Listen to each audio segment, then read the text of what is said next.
Bismillahirrahmanirrahim. Assalamualaikum warahmatullahi wabarakatuh. A'udzu billah. Bismillah tawakkaltu 'ala Allah. La haula wala quwwata illa billah. Asyhadu an la ilaha illallah wa asyhadu anna Muhammadar Rasulullah. Qala Allah Ta'ala fi kitabihil karim. A'udzu billahi minasy syaithanir rajim. Bismillahirrahmanirrahim. Wa idz adana rabbukum la in syakartum la azidannakum wa la in kafartum inna 'adzabi lasyadid. Al-ayah. Shadaqallahul azim. Allahu wa rasuluhu a'lamu wa bihaqiqatil muradi. Amma ba'd. Ilahi anta maqsudi wa ridhaka matlubi, a'tini mahabbataka wa ma'rifataka. Segala puji mari kita sama-sama panjatkan kehadirat Allah yang Maha Suci. Salawat serta salam semoga tetap terlimpah curah kepada panutan alam, kepada junjungan kita semua, habibana wa nabiyana Muhammad sallallahu alaihi wasallam, juga kepada para keluarganya, sahabatnya, serta tabi'in, dan semoga sampai juga kepada umatnya yang tunduk patuh pada ajarannya hingga yaumul akhir. Dan semoga kita semua yang hadir di sini Allah catat sebagai umatnya Rasulullah yang kelak akan mendapatkan syafa'atul uzma dari beliau. Amin Allahumma amin. Ikhwan akhwat rahimakumullah. Tidak bosan-bosannya saya mengajak wabil khusus kepada diri saya pribadi, umumnya kepada kita semua, untuk mari kita sama-sama bersyukur.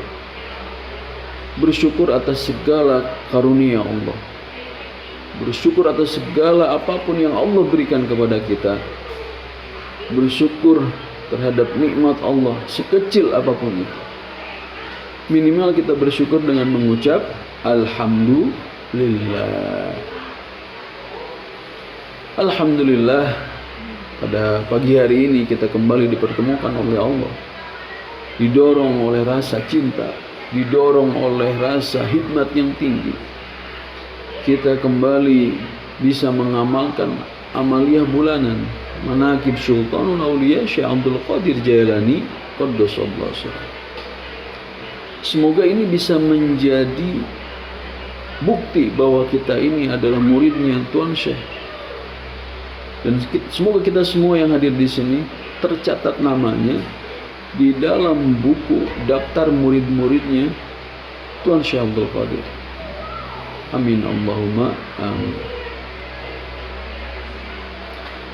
Bersyukur juga alhamdulillah saya bisa kembali bermuajahah, bersilaturahim. Ini bulan Syawal. Bulan Syawal ini sebagian ulama mengatakan bahwa di bulan Syawal ini Allah menurunkan bala. Ya. Meskipun kita ketahui bahwa memang bala itu bisa datang kapan saja, tetapi dengan kemuliaan guru kita, bala itu bisa pergi kapan saja. Ya. Jadi bala itu bisa datang kapan saja, juga bisa pergi kapan saja. Tentunya dengan bimbingan guru. Kita dibekali oleh guru kita, Pangarsa Abanum, dibekali amaliyah salat sunat lidaf'il bala yang kita lakukan setiap hari, 2 waktu, sebelum tidur dan sesudah tidur. Yang pertama, yang sebelum tidur itu waktunya ba'da zikir salat isya. Biasanya sebelum kita khataman, kita melaksanakan salat 35 bala dulu, 2 rakaat. Yang kedua adalah sebelum sholat subuh, sama 2 rakaat juga. Nah, bulan Syawal ini juga identik dengan musibah atau penyakit atau balai ya. Seperti tadi yang disampaikan pada Manqobah ke-24. Diriwayatkan pernah terjadi di masa Tuan Syekh Abdul Qadir berjangkit wabah penyakit taun di mana ratusan ribu orang meninggal dunia. Nah, Pangarsa Abah Anom, guru agung kita, memberikan bekal juga kepada kita, memberikan amalia khusus yang dikerjakan pada bulan Syawal ini, tepatnya pada hari Rabu terakhir di bulan Syawal, yaitu sholat lidafil bala ya, lidafil bala juga sama, tetapi waktunya pagi hari ya, pagi di ba'da sholat isyraq, isti'adah, istikharah, baru sholat lidafil bala. Nah, biasanya sholat lidafil bala di akhir bulan Syawal ini itu ada yang mengerjakan 2 rakaat. Pangarsa Abah pernah melaksanakannya 4 rakaat, 2 kali salam. Kalau kita kenal sih rebonya dinamakan rebo wakasan biasanya gitu ya, dikenalnya kalau di kita ya. Nah, terkait amalia khusus di bulan Syawal ini, kita tidak perlu lagi banyak bertanya, tidak perlu banyak berdebat, tidak perlu banyak menjelaskan lagi. Udah laksanakan aja dengan sebaik mungkin, laksanakan dengan semaksimal mungkin, seikhlas mungkin. Sami'na wa ata'na. Sering saya bilang, sering saya katakan bahwa insya Allah semua amaliyah yang Pangarsa Abah berikan, semua tuntunan yang beliau ajarkan kepada kita, insya Allah itu yang terbaik buat kita. Semua yang terbaik untuk bekal kita melakukan perjalanan ruh menuju Allah. Semua yang terbaik buat bekal kita menjalani kehidupan kita di dunia ini. Dan insya Allah itu merupakan bekal terbaik bagi kita untuk menghadapi kehidupan kekal di akhirat kelak. Tidak boleh ada keraguan-raguan, harus yakin. Nah, yakin. Iwana wa rahimakumullah.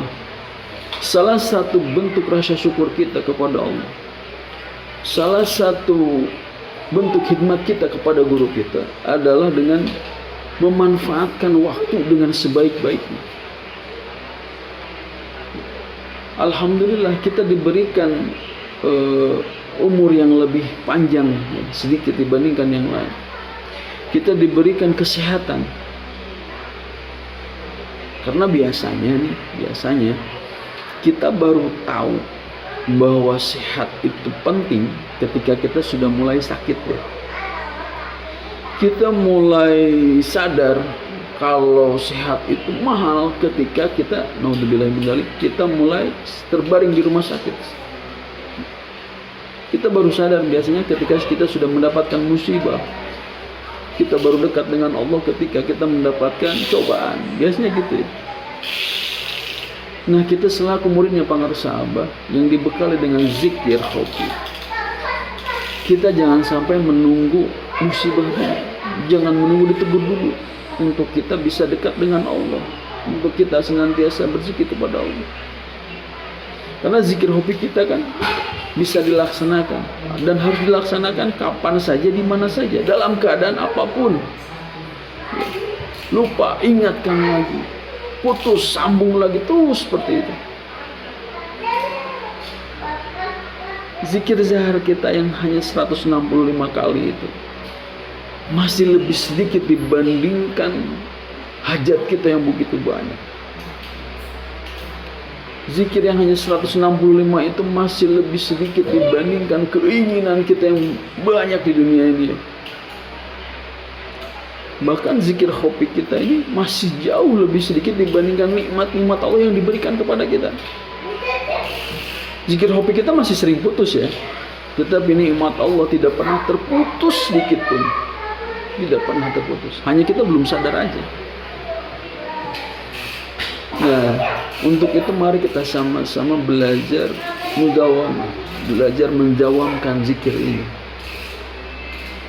Mudah-mudahan dengan kita bermudawamah, mendawamkan zikir ini, mudah-mudahan Allah menjadikan kita istiqomah.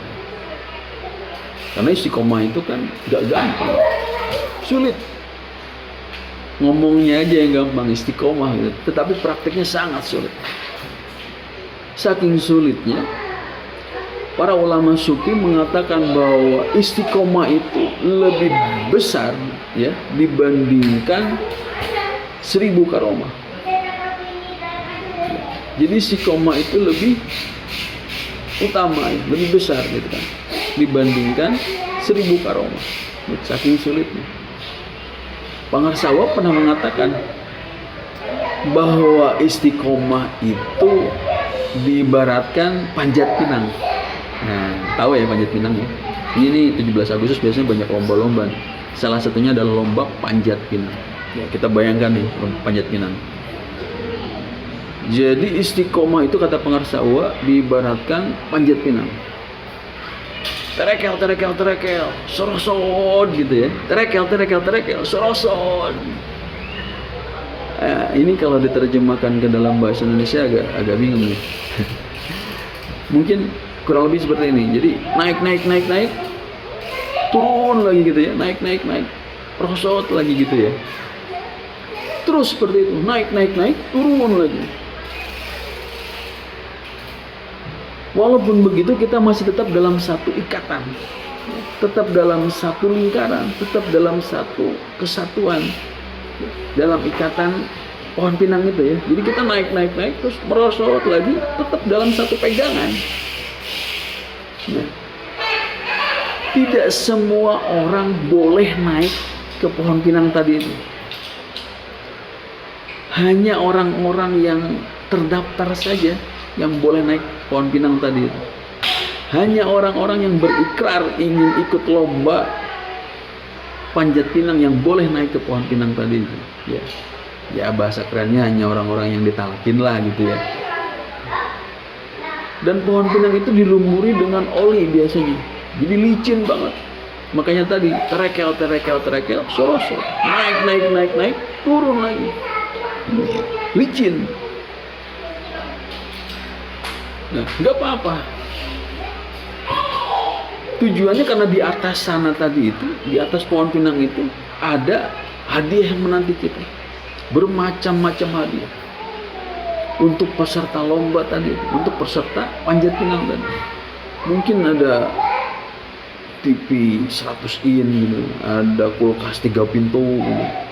Ada NMAX, motor PCX mungkin ya gitu.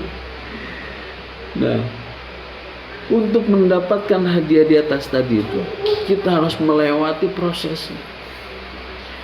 Harus melewati kesedihan, kepedihan, semua harus kita lewati. Gak apa-apa, itu proses.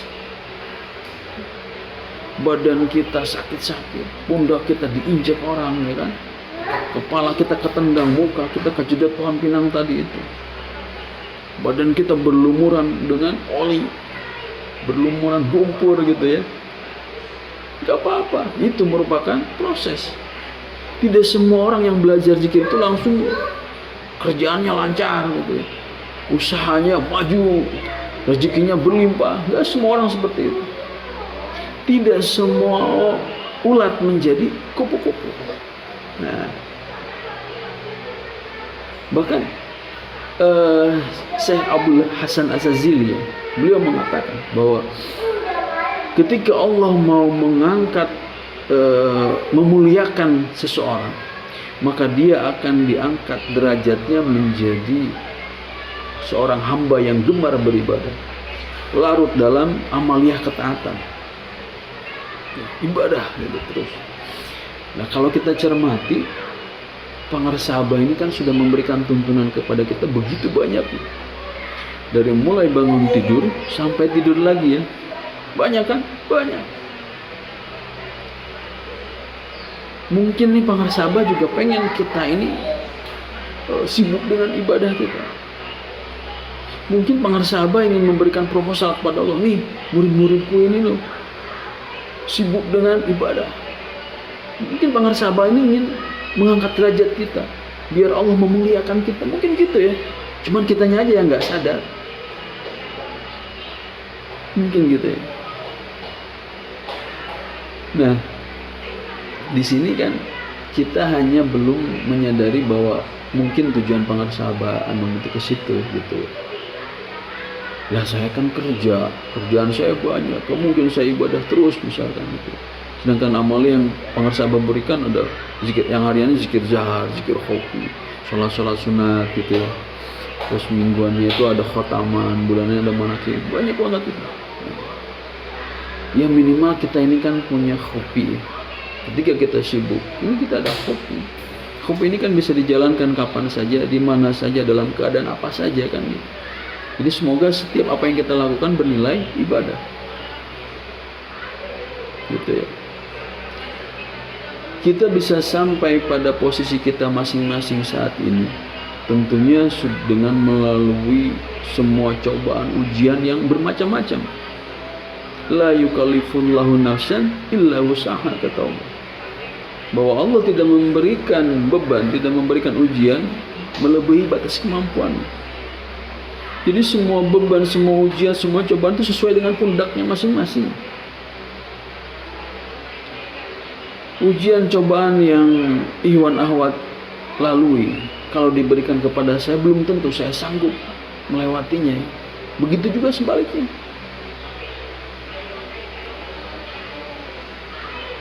Semua orang punya tingkat kesabaran masing-masing gitu ya. Ya. Kalau nggak salah nih, kesabaran itu ada 3 tingkatan. Yang pertama, mampu menahan luapan emosi. Di tingkatan yang kedua adalah mampu melihat siapa yang memberikan ujian tersebut, mampu melihat siapa yang memberikan cobaan tersebut. Ini yang ketiga, ini yang keren. Tingkatan sabar yang ketiga adalah cinta. Kalau sudah cinta, tidak ada lagi ruang buat kesedihan, kekesalan, kemarahan, kepedihan, sudah nggak ada lagi. Jadi ketika masalah itu datang, kesedihan itu datang, ujian itu datang, kita ungkapkan, Ilahi anta maksud. Gak apa-apa ya Allah, asal engkau yang aku tuju. Waridho kamatlubi, gak apa-apa ya Allah, yang penting engkau ridho. Yang penting Allah ridho. Rasulullah SAW, ini mohon maaf, beliau kan pernah masuk neraka kan? Pernah ya? Nah, Rasulullah masuk neraka. Beliau masuk neraka ketika peristiwa Isra Mi'raj. Beliau kan melihat neraka nggak lewat CCTV ya. Beliau datang langsung ke dalam neraka itu. Apakah beliau kepanasan? Kepanasan nggak? Enggak ya. Kenapa nggak kepanasan? Karena Allah ridho. Jadi ketika Allah ridho, semuanya berubah jadi kenikmatan.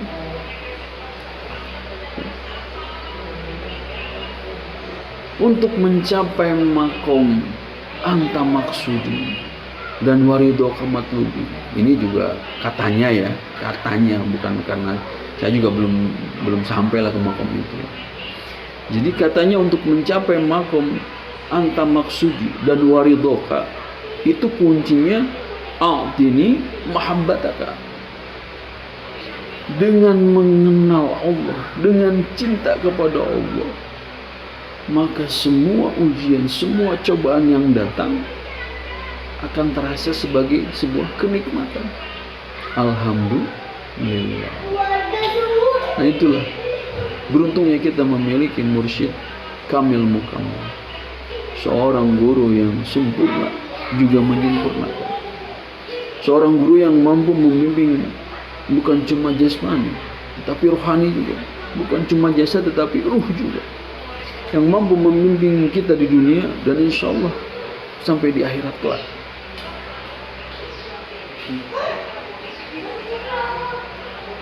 Jadi sekarang kita benar-benar harus yakin aja dengan semua tuntunan guru kita. Ya. Pangarsabah senantiasa memberikan zikir kepada siapapun yang datang ke Suryalaya. Setiap yang datang ke Suryalaya pasti ditalkin. Abah, saya begini, zikir sing boroba, zikir yang banyak, pasti zikir yang diberikan.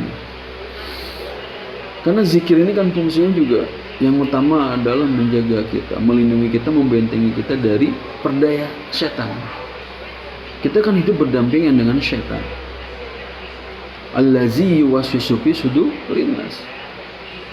Tiap saat, tiap detik kita dikipasin sama setan, dibisikin, udah nggak usah zikir, nggak usah ke Suryalaya, udah, gitu ya. Nah,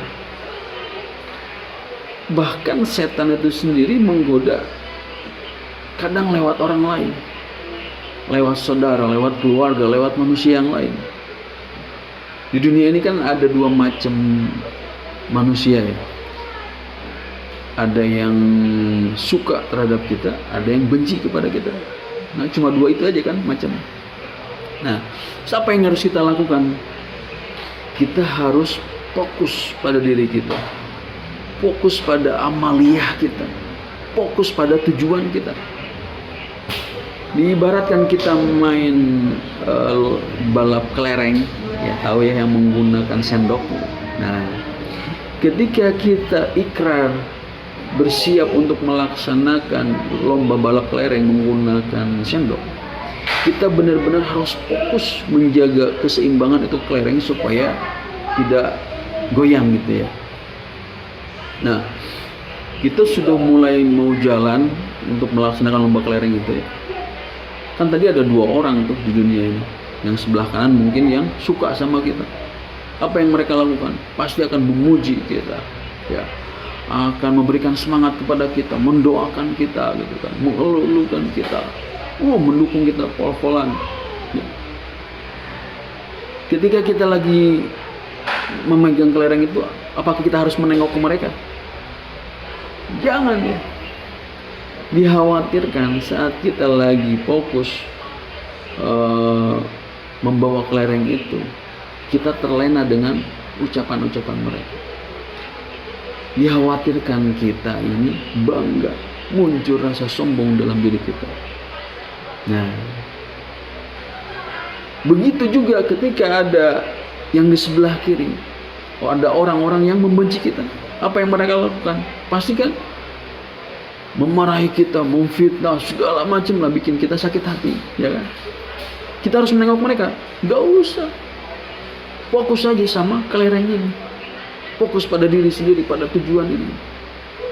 Kalau mungkin dulu kita mungkin sebelum ditalkin, kita ini kan orang senggol, bacok katanya. Ya, dimarahin orang, kita balik marah. Difitnah orang, kita lawan gitu. Dulu mungkin gitu. Kalau sekarang mungkin kalau sudah ditalkin, difitnah orang, dimarahin orang, sakit. Tetapi mungkin kita nggak balik marah. Nah, next levelnya, ketika kita sudah benar-benar mengamalkan zikir ini, diharapkan kita ini saat ada orang yang mencaci maki kita, yang memfitnah kita, kita ini sudah nggak merasakan apapun. Kita kembalikan semuanya kepada Allah. Karena dalam hati kita sudah nggak ada lagi tempat untuk sakit, iri, dengki, apapun itu. Yang ada hanya ingatan kepada Allah. La ilaha illallah. Nah, gitu. Jadi kita benar-benar harus fokus memegang itu kelereng. Karena kalau kita mulai menengok kiri kanan, kita nggak fokus, itu dikhawatirkan kelereng itu akan jatuh. Jangan sampai kita jatuh lagi ke dosa yang sama. Jangan sampai kita jatuh kepada kemaksiatan yang sama. Jangan sampai kita jatuh lagi kepada kedudukan kita yang dulu, kedoliman kita ya. Kita udah sampai sejauh ini, jangan sampai kita mundur lagi. Makanya kita harus fokus pada amaliyah fokus aja. Karena kan perjalanan ruh kita menuju Allah ini masih sangat jauh sekali. Masih sangat jauh sekali. Jalan kita masih terpampang panjang gitu ya. Sedangkan yang kita lakukan ini mungkin belum ada satu langkah pun. Mungkin ya baru sejengkal mungkin ya. Sedangkan waktu kita di dunia ini kan semakin sempit ya. Waktu semakin berkurang ya. Kita ini di dunia kan semakin tua ya. Kita makin menua apa memuda? Menua ya. Jadi semakin bertambahnya umur, berarti kan semakin berkurang jatah kita hidup di dunia. Ngerti ya? Sedangkan perjalanan kita masih jauh kepada Allah. Makanya itu kita perlu bimbingan dari seorang guru. Kita memerlukan bimbingan guru untuk mempercepat langkah kita, bisa segera sampai ruh kita kepada Allah sebelum kita benar-benar dikembalikan kepada Allah. Karena sejatinya kita ini milik siapa? Milik Allah. Kita dari siapa? Dari Allah. Kita akan dikembalikan ke siapa? Dikembalikan kepada Allah. Jadi kita harus mempersiapkan diri dari sekarang. Fokus pada amaliyah kita saja. Segala kesulitan, segala ujian, segala cobaan hidup kita, segala problematika kehidupan yang kita hadapi, mudah-mudahan menjadikan kita semakin kuat. Jangan membuat kita semakin lemah. Harus semakin kuat. Karena insya Allah Pangarsa Aba akan selalu bersama kita, akan selalu membimbing kita selama kita al-i'tisam bihablillah. Sama seperti wasiatnya Pangarsa Aba, wa'tasimu bihablillah. Berpegang teguh.